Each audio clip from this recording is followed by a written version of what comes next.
And where does it say play? It's all hiding behind their slideshow. That's what I want. Where does it say play? There, that one. Does that look about right? Perfect. Yeah, excellent.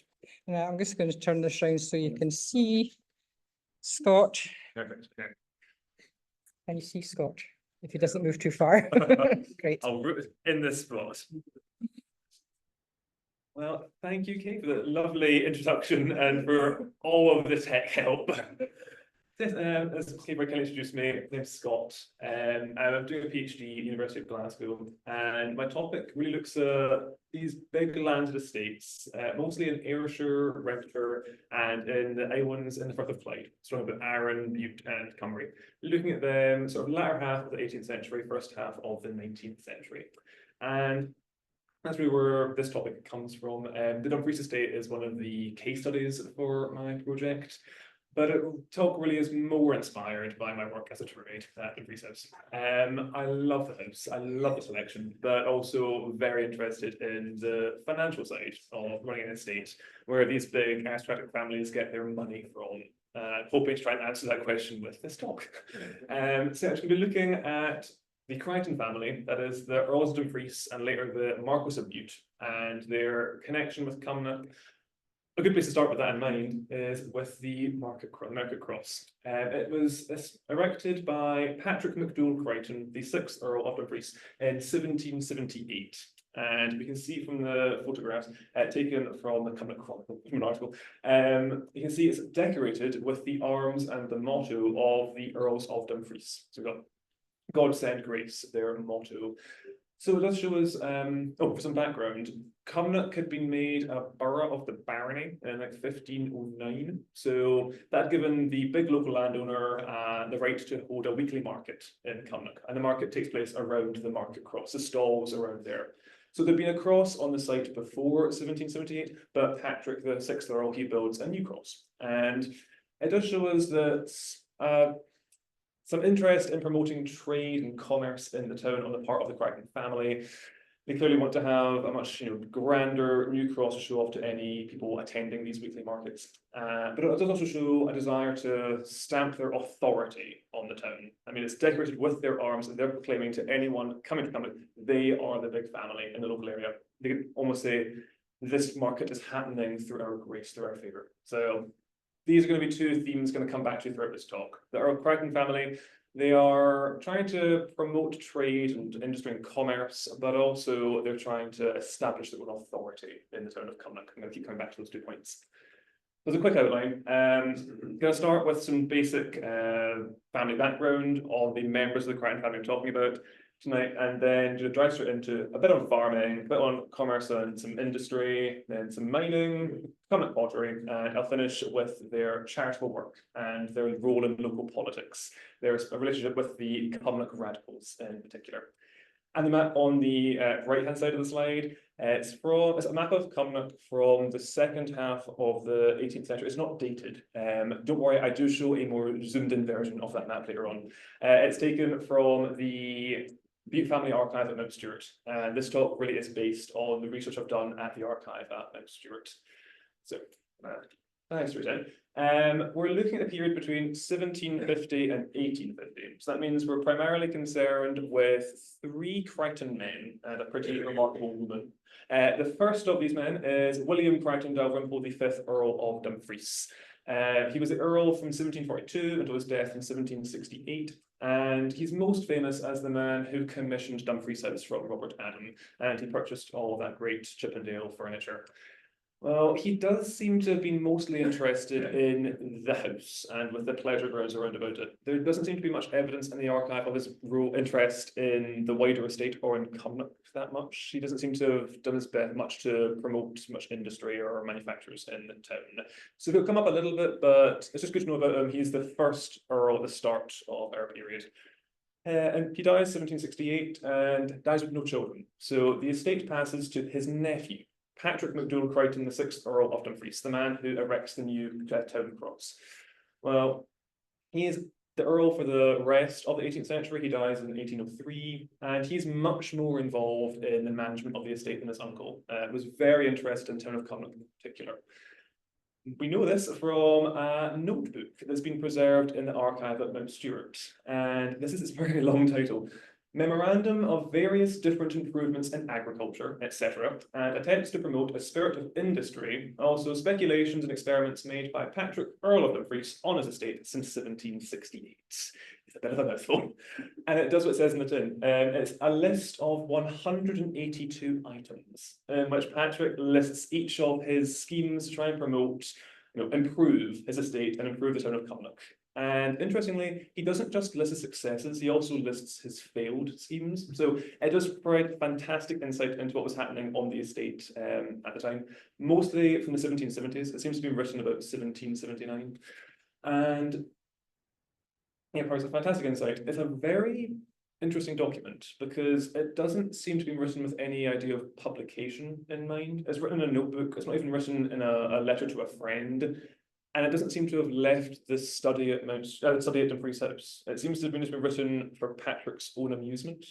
Just so proud of what he achieved on the estate, he wants to have this written record for posterity, for us to go back and leaf through. So it is the best evidence of how passionate he was about the estate. He's written 182 bullet points about it, for goodness sake. He died. Well, Patrick, assisted by his very capable wife, Margaret Crawford, Countess of Dumfries. She and Patrick get married 1771, and then she dies 1799. And we know a little bit about her role in the estate from a man named Andrew White. He was a farmer from the Borders, and he came to Ayrshire in 1778 to do a tour of some of the big estates and report on the state of farming. This is what it says about Margaret. Lady Dumfries is the best assistant that ever blessed a man who delights in improvements. She is the very soul of husbandry and manufactures in that part of the country. With respect to agriculture, it is amazing what skill her ladyship has acquired in a few years, which she puts into execution by relieving her lord almost wholly of the trouble of attendance. Well, she does. White describes her as Patrick's assistant. She is more than this. She is his partner, really, when it comes to running the estate. As he hints at relieving her lord almost wholly of attendance, she does take over when Patrick is away from the estate. And even when he's present, she does seem to be very involved in running the estate. So he does mention manufactures and farming. She's also very involved in mining the estate. So really pretty remarkable in the 18th century. It was somewhat common for a woman to manage an estate as a widow on behalf of a young son. It was much rarer for a married woman to run the estate of a husband who is still living. And Patrick, her husband, he wasn't an absentee landowner by any sense of the word. A couple of trips to London, but he wasn't necessarily, he was a resident on the estate most of the time. So for Margaret to be so involved, it is pretty remarkable. Well, Margaret dies in 1799, her husband Patrick dies in 1803. On his death, the estate passes to their grandson, John Crichton Stewart. He becomes the seventh Earl of Dumfries, but then 11 years later, he also becomes the second Marquess of Bute. And that's what I'll refer to for the rest of this talk, either second Marquess or Lord Bute, just for ease sake. And unlike his grandparents, Margaret and Patrick, Lord Bute was an absentee landowner. He was very rarely resident at Dumfries House, mostly because the Bute family owned vast estates outside of Ayrshire. A lot of land on Isle of Bute in South Wales, where the coal mines started to make some real money by the mid-19th century, and also land in Durham and Bedfordshire. So very rarely living on the estate. Doesn't mean he wasn't interested though. There's an enormous amount of correspondence at Mount Stewart exchanged between him and his factor, Adam Crichton, who was living at the estate. I'd imagine with a name like Crichton, he probably was some distant relation. I found no kind of close family connection, but he was the factor, and is very twice weekly, thrice weekly letters going between them. So Lord Bute really was very interested, was having these regular updates on what's happening on the estate. And Lord Bute dies 1848.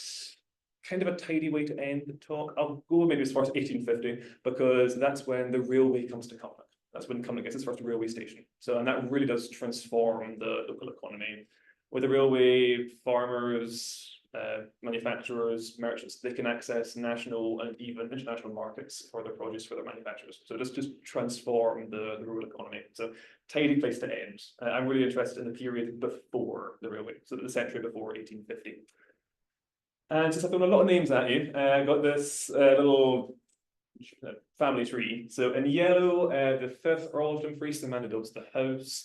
His nephew, Patrick, in green, Patrick's wife, Margaret, in blue, and then their grandson, the 2nd Marquess of Bute, in the red box. So, with the family stuff out the way, I'll dive straight into farming on the estate. And I'm starting off with this map. Apologies, it's a very big map. I'm trying to get it on one slide. Bit of a struggle. I'll try and show you with the laser pointer. It shows you the Dumfries estate in 1779, but only part of it. This is only the lands that lie in the parish of Old Cumnock. So up at the top, Dumfries House is about here, the River Lugar, and then Cumnock is just here. So you see, the majority of the Dumfries estate lies to the south of Cumnock. And this really is about less than half. The Dumfries, they also own an enormous amount of land in New Cumnock and also some land further north in Auchinleck and in Soren. And then in the early 19th century, the 2nd Marquess of Bute, still an infant back then, but his trustees, the adults running the estate on his behalf, they acquire the Ochiltree estate from the Earl of Glencairn. So again, hugely expands the estate. The Crichton family, they are landowners of the highest rank. At the time of the first agricultural survey in Scotland in the 1870s, Lord Bute is the 2nd biggest landowner in Ayrshire, owns 43,500 acres. That's only in Ayrshire. So that doesn't include the land in Bute or in South Wales, 40,000 acres just in Ayrshire. 2nd biggest landowner, 2nd only to the Kennedys at Culzean, the Marquess of Bute. So we're talking about very big landowners, a very big estate. And this map alone, there's about 30 different farms on that one map. So when it came to the Crichton family trying to expand their income, they did turn to the farms on the estate as their first port of call. And they were not unique in this. The period between 1750 and 1850 is usually termed the period of agricultural improvement in Scotland. It's when Scottish landowners turn to their estates to try and make some more money. They want to expand their income, so they begin to change the way they manage their estates and the way the land is farmed on their properties. Biggest change is we see a previous form of sort of communal agriculture is phased out. Earlier in the 18th century, farming was organised around the ferm tune. You've got about 6 to 10 families living together in these tiny hamlets. And you've got tenants, subtenants, cotterers, labourers living together, and they're farming the land as one. So they're pooling their resources, pooling their labour, and they're usually farming at just above subsistence level. And to kind of facilitate this communal style of farming, there aren't very many physical barriers in the landscape, and very few walls or hedges. On open field system we're talking about. Well, from around 1750, this communal form of farming is phased out by the landowners, and they introduce the single tenant farm. Previously, land that supported about 6 to 10 families now supports one family of the tenant farmer. So much more profitable for that family, and even more profitable for the landowner, because they can hike their rents, which the Crichton family certainly do. And this is accompanied by the enclosure of fields, because these tenant farms are divided into the neat field system, either with dry stone walls or thorn hedges. And these field systems enable a farmer to introduce a crop rotation for the first time. You can effectively fallow the land. And it's accompanied by drainage systems, new fertilizers, improved livestock breeds. It means farms across Scotland become much more productive and thus much more profitable by the middle of the 19th century. So much more profitable for the landowner. And Patrick the 6th Earl of Dumfries was a very passionate, advocate of enclosing farms on the estate. I've got this map on the slide of 2 farms on the estate, Little and Meikle Heaths. And I told you most of the Dumfries estate lies to the south. I've got that screen. Most of the estate lies to the south of Cumnock. These 2 farms are kind of outliers. They are on the road between Auchinleck and Cattron. They're just off the A76. Well, I'll show you a zoomed in version. It shows you Little Heaths. So you can see at the time of the survey, this is in 1777, I think, the land's divided into outfield, meadow, and croft. And then that's the steading just there. This is a classic example of a farm before enclosure. But the croft land, That's the land that's usually the most fertile on the estate or on the farm, and that's the land that's most intensively farmed. So that's where most of the manures apply, best crop yields. You've also got outfield that lies further from the steading, and it's just a bit less manures applied there, lower crop yields, not quite as productive. Thank you. So there's no real physical barriers between croft and outfield. What you can see on this map, somebody has gone over in pencil and they've drawn in where these new fields are to be placed, where the thorn hedges, where the dry stone walls are to go. So we're seeing enclosure in action here. And if we look at the Ordnance Survey map from 80 years later, the field system that's drawn out on this first map survives pretty much unchanged. I mean, a couple of the bigger fields are divided up, a couple of smaller ones are clumped together, but it is pretty much unchanged. So it is a great example of just how landowners of Patrick's generation, those at the end of the 18th century, they really define the modern Scottish landscape. The changes that they introduced have survived pretty much unchanged. It is remarkable. Alongside the enclosure of fields, designed to kind of improve the fertility of the soil, because you can have a crop rotation, you can more effectively fallow the land, it means the land's more fertile, can have bigger crop yields. Well, that's accompanied by new fertilizers. The biggest fertilizer that improvers are so passionate about is lime. Lime is produced when limestone is fired in a coal-fired kiln, and it creates a powder that can be scattered in the soil to lower the acidity of the soil. So it's not technically a fertilizer, but it does improve crop yields. Well, Patrick, the 6th Earl of Dumfries, establishes 2 lime works on the estate, both in the parish of New Cumnock. One at Benston, the one on the slide is at Gelt. And thank you to anyone who's involved with the New Cumnock history website. The photograph on the slide taken from the website, and it does show you the lime kilns remarkably well preserved. Sort of the mound at the back, that's where the limestone would be sort of funneled in, and the 2 kilns where the coal would be burning. And this designed by Patrick to make sure he's got a good supply of lime, this essential fertilizer which can, improve the fertility of his estate, both at the home farm and to be given out to the tenants on the estate. And probably the biggest development during the course of this period, from 1750 to 1850, is the slow domination of dairy farming in Ayrshire. It's important in 1750, it is the basis of the rural economy come 1850. This domination of dairy cattle is the result of sort of 2 factors. One is sort of environmental. Ayrshire, and this part of Ayrshire, it's pretty hilly. The soil is kind of stiff clay. It's very wet. It's not as really lends itself to grain cultivation.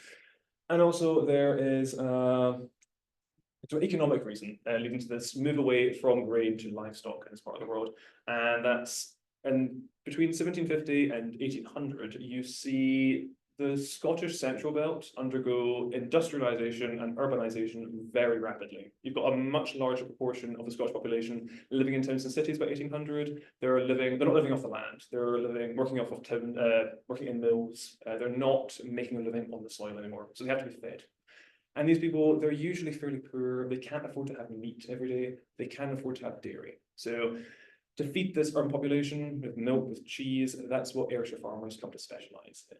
And if you're a farmer that's kind of close to a big city, you provide milk. For farmers in the Cumnock area, not that close to any big town or any big city, specialise in cheese production. And that's what's really the basis of the rural economy in this part of Ayrshire. And we see in the 1790s, the Minister of Cumnock, Reverend Thomas Miller, really describes how the bulk of arable land is under pasture. So even by the 1790s, there's this shift away from grain to livestock.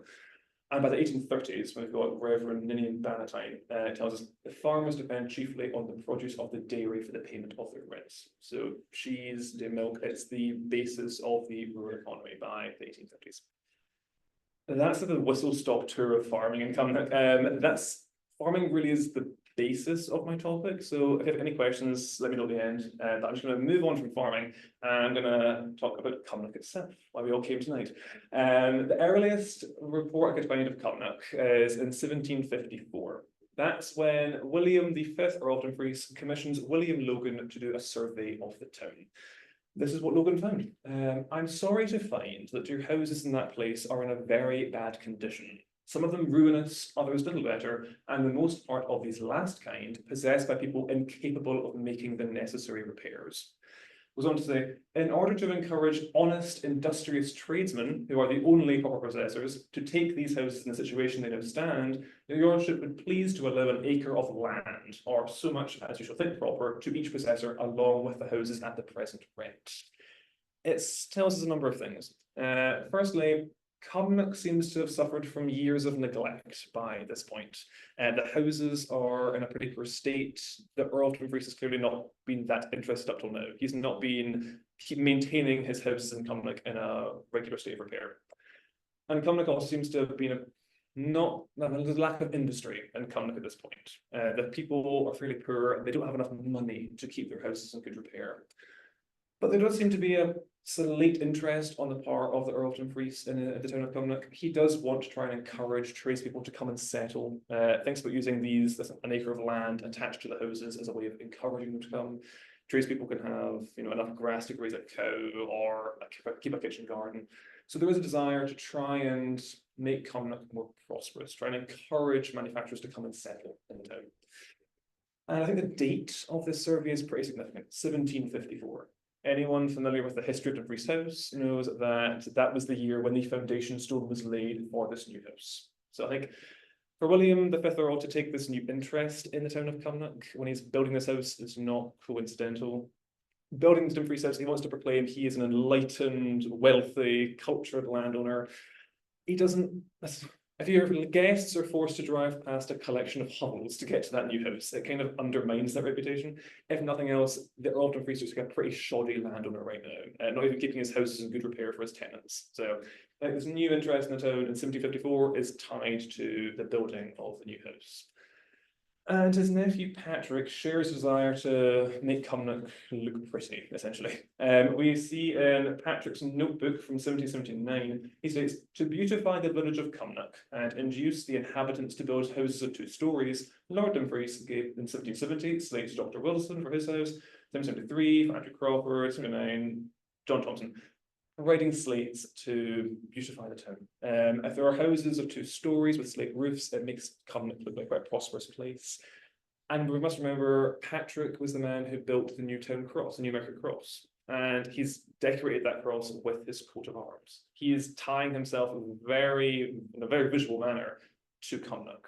How the appearance of the town really does reflect on the Earl of Dumfries. So if it looks quite prosperous, it reflects well on them. He wants to make it look as well as possible.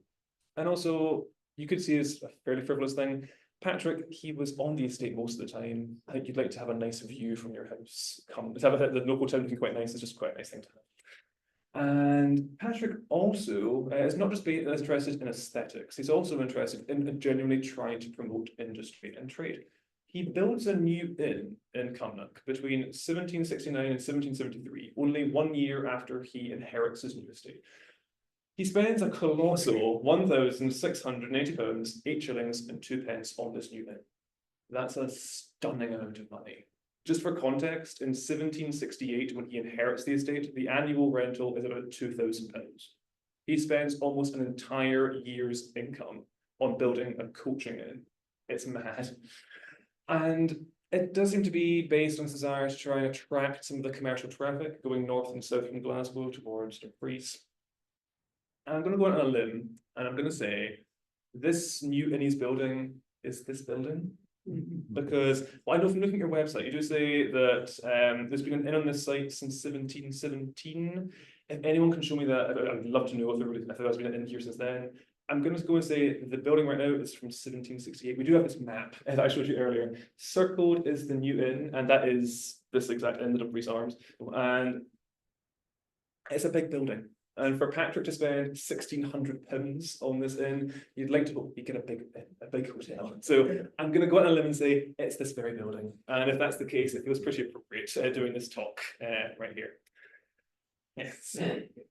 And as Patrick, he builds this new town cross in Cumnock. He does want to try and stimulate a weekly market here, but they have to sell something at the weekly market. And if we look to this report from David Loch, he was employed by the Board of Trustees for Manufacturers in Scotland to do a tour of all the towns in Scotland, all the major towns, and just to report on the state of trade. Well, for some of these towns, he's providing 6 to 10 pages worth of description. For poor Cumnock, he provides 2 sentences, and these are those 2 sentences. A small village on the Dumfries Road, 15 miles from Ayr. Some spinning of flax here, but few or no looms or other manufactures. The people seem indolent. Poor Cumnock. So it does show there's not much trade or manufacturing going on at this time. So for Patrick's trying to establish a weekly market here, there's not really much to sell. So he and his wife Margaret, they focus on linen as a possible thing to sell.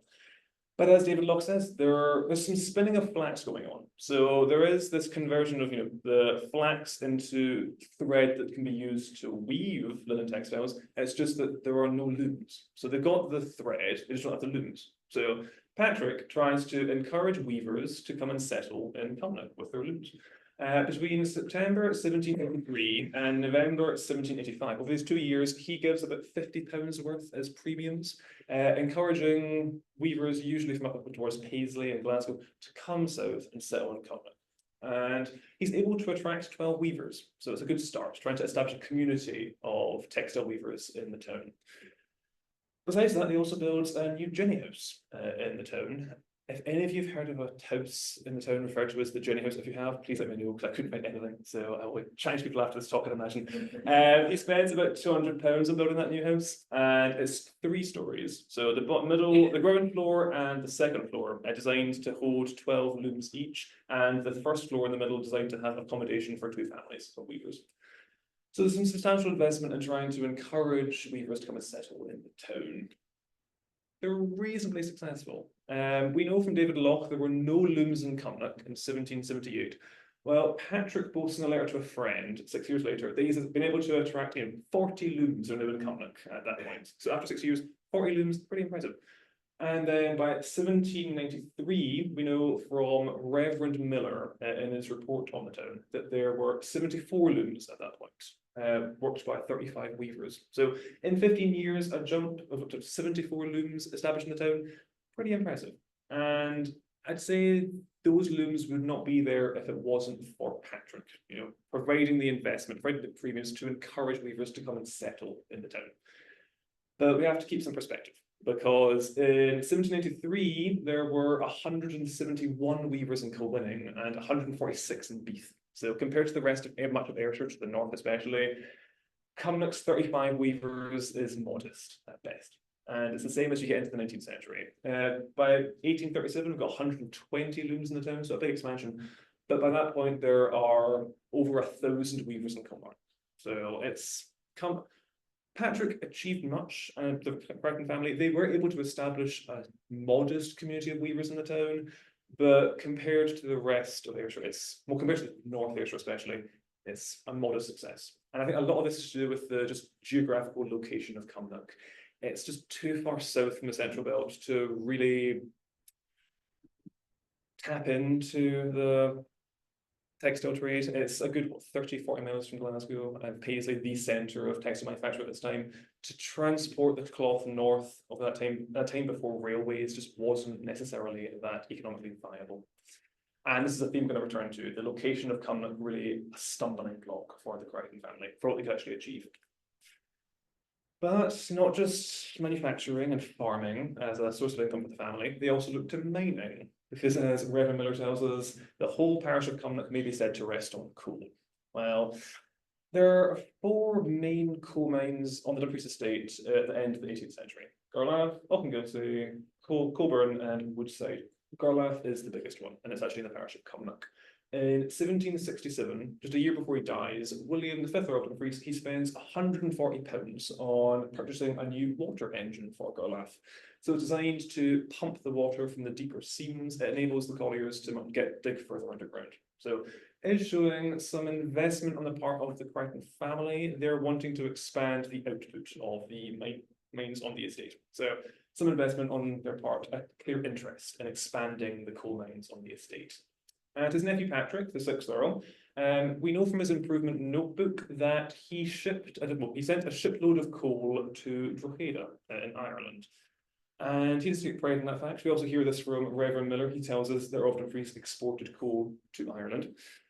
But this does seem to have been a one-off. This experiment was not repeated. For Patrick to do it in the first place does show he's pretty plugged into the wider economy of Ayrshire, because the vast majority of coal mined in Ayrshire in the 18th century that was not consumed in the county was exported to Ireland, either through Ayr or Irvine or Salkets. They exported to Ireland because Ireland lacks big, minimal resources compared to Ayrshire. So for Patrick to ship this coal, he is trying to get a slice of that export trade for himself. It's not been repeated because, as Reverend Miller tells us, the expense of a land carriage of about 16 miles to the port of Ayr obliged him for the time to relinquish the design. It was just not economically viable. Cumnock is simply too far away from the coast. Again, it's a time before the railway. Coal is a bulky commodity. The roads in Ayrshire at that point are pretty shoddy. So trying to export it for 15 miles to get to the coast is just not viable. So again, the location of Cumnock is a stumbling block for what can really be achieved on the estate at this point. And coal mining remains at a low level. In the 1790s, there were only 80 colliers in Cumnock, and it would remain that way until the middle of the 19th century. Big developments are the coming of the railway in 1850, but also the establishment of the Lugar Iron Works in 1844. That's when you, for the first time, have a substantial market for coal in East Ayrshire on this exact locality. So that's when there really is enough of a impetus, enough of an incentive to actually start mining properly on the estate. Before that point, the potential really was untapped. But there's not just coal on the Dumfries estate, there is also graphite. In 1770, graphite was discovered on the farm of Crichton. And must admit that mine was worked all the way into the 1960s. The photographs on the slide show you the mine capped in the 1960s, taken from an archaeological report. Well, Patrick, the 6th of Dumfries, he tries to exploit this mineral resource as well. He reports in his improvement notebook that 100 gross pencils were made at Cumnock by William Reid. Not so neatly done, as they will be when you get some more practice. They are distributed to different stationers in Edinburgh, Dublin, Glasgow and Ayr, but no commissions are yet received for any, nor any sold. So Patrick, bit of an entrepreneur, he's got this supply of graphite on his hands. He tries to turn it into a marketable commodity, so he can actually sell. Tries pencils. They're not great quality because the graphite itself is pretty inferior grade from that mine. So there really wasn't much hope on the pencil manufacturing side. But he and Margaret are not defeated, because we hear from James Taylor, who was invited to the estate in 1792 to manage the graphite mine, but also the lime works and the coal mines. He tells us that there's still some interest in trying to exploit this graphite mine. To quote, "The working of this graphite mine was one of the objects of the late Countess Dumfries had in view when she brought me to the Dumfries estate. Her ladyship's opinion was that the most profitable way of bringing it, the graphite, to market was by the manufacture of founders' pots. Hence, she laid the scheme of establishing the pottery." So learning from their mistakes, they found that they can't really produce pencils anyone actually wants to buy. So they turn to this idea of establishing a pottery on the estate, creating founders' pots as a term for describing crucibles used in the iron industry. And it's interesting that Taylor credits the Countess of Dumfries for inviting him to the estate. He credits Margaret, not Patrick. So for Margaret to really be interested in the graphite mine and establishing a new manufacturer on the estate, again, it's pretty remarkable. It's very rare for even aristocratic ladies to be involved in mining especially. So the Dumfries estate in that way is pretty remarkable. Sadly, as with much of the developments in Dumfries estate, we're talking about a modest success with the Cumnock pottery. They're very ambitious when they first have the idea. They're going to make founders' pots. They're going to make the brown and cream glazed ware we're familiar with today, and also salt glazed ware, many different types of pottery. Well, they quickly rein it in because they discover trying to produce several different types of ware would require different kilns firing at different temperatures, which would stretch the expertise and the finances of a startup pottery beyond what it could manage. So they rein it in. They don't seem to have made crucibles for any length of time, and they specialise in just making the brown and cream glazeware. And the whiskey jar on the right-hand side is the earliest surviving piece of Cumnock pottery from 1801. It's now in the Baird Institute. And even in its reined-in form, the pottery really is a financial disaster during Patrick's lifetime. When he dies, James Taylor, the manager, owes Patrick £1,647.07. This debt was on account of a loan which was originally made to him for establishing the pottery at Cumnock, and on account of several advances and arrears of rent relative to the pottery. So in 1803, the pottery is a money pit, and it doesn't really improve for the first half of the 19th century. In 1821, there are still only 10 people employed in pottery. It really is not a great source of employment on the estate. It's not really until after 1850 that we see the Cumnock pottery really finding its feet. And that's when it specialises in the motto we're familiar with the sort of Scots verse, and in producing these pieces to be giftware, pieces that have inscription relative to an anniversary or birthday. That's what sort of specialise in, and that's when they really find their market after 1850. So, as again, another sort of modest success for the Crichton family. And for the rest of the talk, I'm going to focus on the period after 1814. That's when John, second Marquess of Bute, takes personal control of the priest's estate. That's when he turns 21. By this point, weaving is still the biggest source of employment in the town of Cumnock, but it has gone into decline, pretty much terminal decline.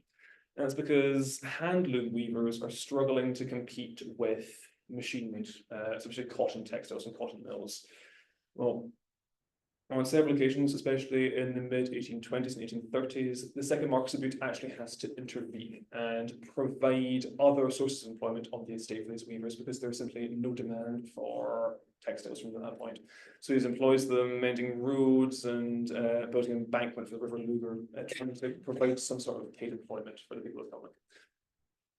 Another main source of employment in the town is making Mauchline ware. Named from Mauchline, but these souvenir boxes, they're made across East Ayrshire. They're made in Cumnock, New Cumnock, Auchinleck, Ochiltree. And they're made from sycamore. They either have this pretty tartan pattern or some transfer ware. It's a decent source of employment in the first part of the 19th century for Cumnock. Even in 1837, there are 50 people in Cumnock employed in making these boxes. But Reverend Bannatyne tells us in that year, the yearly value of boxes made in the parish is £1,600, whereas 15 years ago, it was more like £6,000. So declined to a quarter of its previous value in the space of 15 years. That can only lead to unemployment and to real financial strain for the town. Its two main sources of employment, boxware making and weaving, got its decline by the 1830s. Well, the Lord Bute does have a role to play in trying to alleviate this pretty terrible financial situation. He has a list of the poorest householders in Cumnock, and he provides oatmeal free of charge to them. The female servants in Freehouse, they're employed making woolen textiles used to clothe the poorest people in Cumnock. And Lord Bute does seem to have he showed a touching personal interest in these poor people in Cumnock. He said in a letter to the factor, "The weather has become so cold, I shall be glad to hear the poor have got their woolens given to them." So even hundreds of miles away, he does seem to be personally interested in helping the poorest people in the town, a sort of paternal obligation towards them. And as I mentioned earlier, providing relief work for weavers in these two really tough years for them. And on the slide, he was also very helpful during the potato famine in the middle of the 1840s.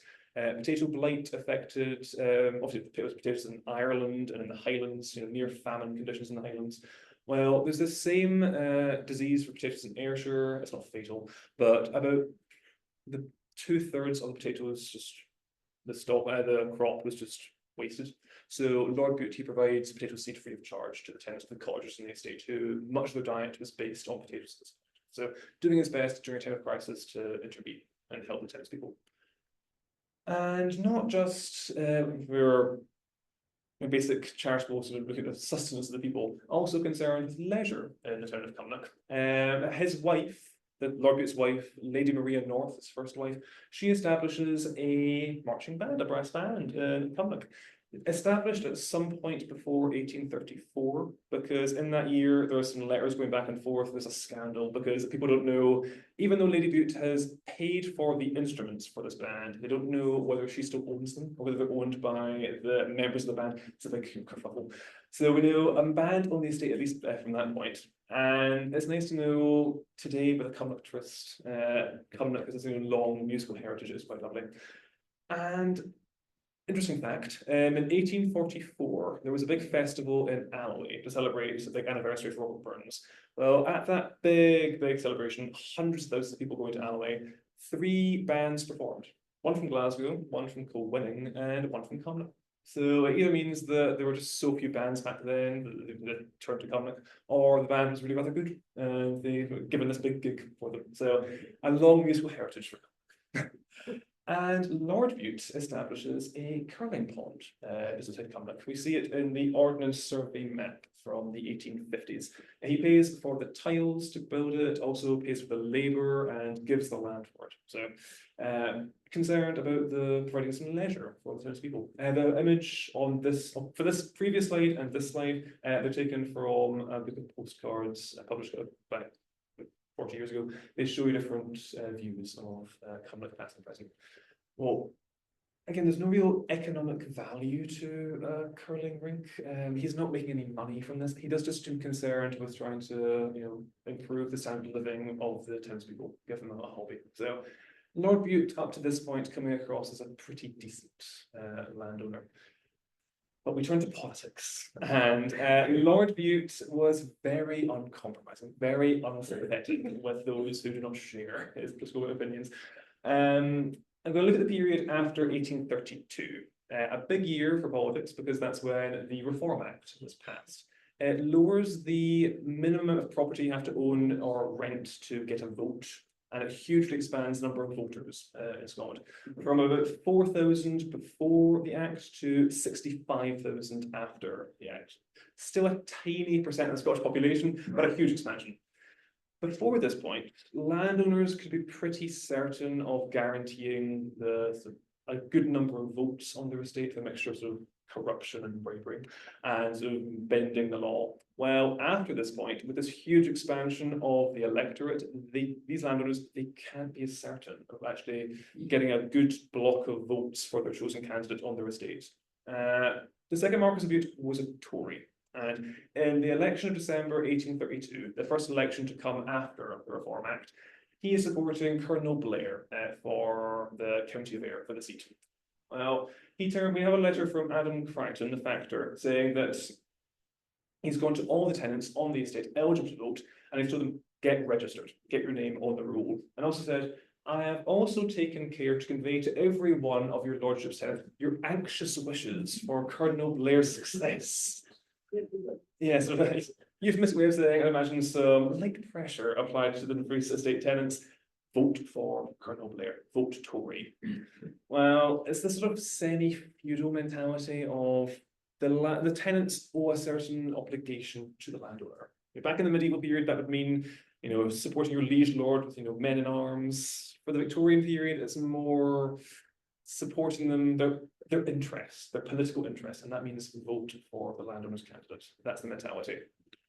Must be said, the town of Cumnock was not Tory. They supported the Whigs throughout this period. And there's quite a few instances around 1832 of real rage directed towards Lord Bute. In November 1831, a year before the Reform Act, before the first Reform Act election, we have from the factor Adam Crichton reporting, the radical mob attacked your servants at Cumnock by throwing stones at them as Lord Bute's carriage passed through the town. And then at the time of the election, he reports that he himself was abused with stones and mud on the day of the election by the townspeople. And it's just this examples of the anger of the townspeople directed towards Lord Bute and his servants. The factor especially, the main presence of the landowner's authority on the estate. Probably a mixture of two factors. There's this political fervour after the Reform Act. There's been years of demand for expansion of the electorate, for working men to get a vote. There is directed towards Lord Bute, this Tory landowner who is, very resistant to this kind of political reform, but also a mixture of financial hardship. As I mentioned earlier, the 1830s, not a good time for Cumnock. Box making and weaving going into decline, many unemployed, many short of work, many desperate. Well, the election of 1832 was a humiliation for Lord Bute. We have this report from Adam Crichton, the factor. The moment a vote was given for Colonel Blair, it was immediately announced to the mob, and on the voter retiring from the poll, he was pissed and abused by them. From such conduct, I know for certain that several voters in favour of Colonel Blair were deterred from coming up to the poll. This is the era before the secret ballot. Anyone voting is doing it publicly. People know who you vote for. And clearly, the townspeople making their anger felt towards anyone supporting Lord Bute voting for the Tory candidate. Well, of the 68 tenants on the estate eligible to vote, only 34 vote for the Tory candidate, only half. It's a humiliation for Lord Bute. He hasn't got control over half of the tenants on the estate. And it really is a wake-up call for him and the factor, Adam Crichton. They have now got a much more hard-line policy towards the tenants living on the estate. This letter from 1837, after the next election, is a long quote. I'll read it in full, it's quite a good one. Your lordship will observe that there are seven of the tenants who would not come up to the poll, and 4 who voted for Mr. Dunlop, the Whig candidate. This is the 1837 election. So, making in all 11 votes lost on the Conservative side. I am clearly of opinion that the whole of those 11 tenants should be parted with so soon as their leases expire. And 6 of these expire at Whitsunday 1838. If you approve of this, summonses of removing should be executed against them, and the farms let to tenants who would support your lordship's views and wishes. I love the boos and hisses. It's a brutal policy of anyone not supporting Lord Bute's opinions is to be evicted. They are to lose their farms. They're a source of livelihood. These tenants voting Whig, they're just, or even just not voting at all, they're just exercising their legal right to voice their political opinions, and they are being harshly punished for this. Lord Bute wants to create a state with only tenants who support the Tory candidate. He wants to have a good block of voters who will vote for his choice of candidate. And besides this, very brutal punishment for disloyalty, he also rewards the loyalty of those tenants who actually do support him. 6 months after the 1832 election, he has a dinner for tenants on the estate, but only those who voted Tory last election are actually invited. Only Tory voters allowed for this dinner. And then after the 1837 election, Adam Crichton reporting that the gamekeeper is instructed to give game to all the tenants on the estate who voted Tory. Again, it's creating this community of interest, supporting Lord Bute, supporting this Tory political interest. And that involves punishing those who will not vote and excluding them, and then rewarding those who do, binding them even close to the landowner, closer to his political interest. And it's a successful policy. In 1832, only half the tenants vote Tory. 5 years later, 88% of them vote Tory. Only 7 votes lost on the Tory side. It works for Lord Bute. And even though I've spent the first part of this saying he's a decent man, he is, supporting charities, he's trying to give leisure facilities to the tenants. It's sort of the two sides of the same coin, this paternalist style of land ownership. You want to reward loyalty, you want to inspire genuine love and adoration from your tenants, but you also want to brutally punish anyone who is, trying to, in your eyes, undermine that authority. So it's brutal but effective for Lord Bute. So to wrap up, because I'm sure I'm running close to my time, throughout this period, from 1750 to 1850, there was never really any lack of enthusiasm on the part of the Crichton family. Throughout this period, they do seem to be pretty involved in trying to inspire industry, inspire commerce in Cumnock, trying to improve the farms of the estate. A lot of it was self-interested. They want to increase their income from the tenant farms, but also it seems to be quite self-interested. They want to actually make the lives of people working in Cumnock, living in Cumnock, slightly better. But they have only limited success. When we look at mining, it's at low level. The Cumnock pottery is a commercial failure. Weaving is a modest success at best. And a lot of this is simply due to the geographical location of Cumnock. It's too far from the coast to benefit from the coal to export trade, and it's too far from the central belt to really benefit from textiles. So really the Crichton family, they're doing their best, but they are hamstrung really by this insuperable geographical factor. And that's not going to be overcome until the second half of the 19th century. That's when Cumnock really gets its golden age, if you like. That's when mining really expands, when the ironworks come to this part of the world. That's when Cumnock really becomes a much more prosperous provincial town. Before this point, it's a modest success story at best. And to wrap up, I must have a few thank yous.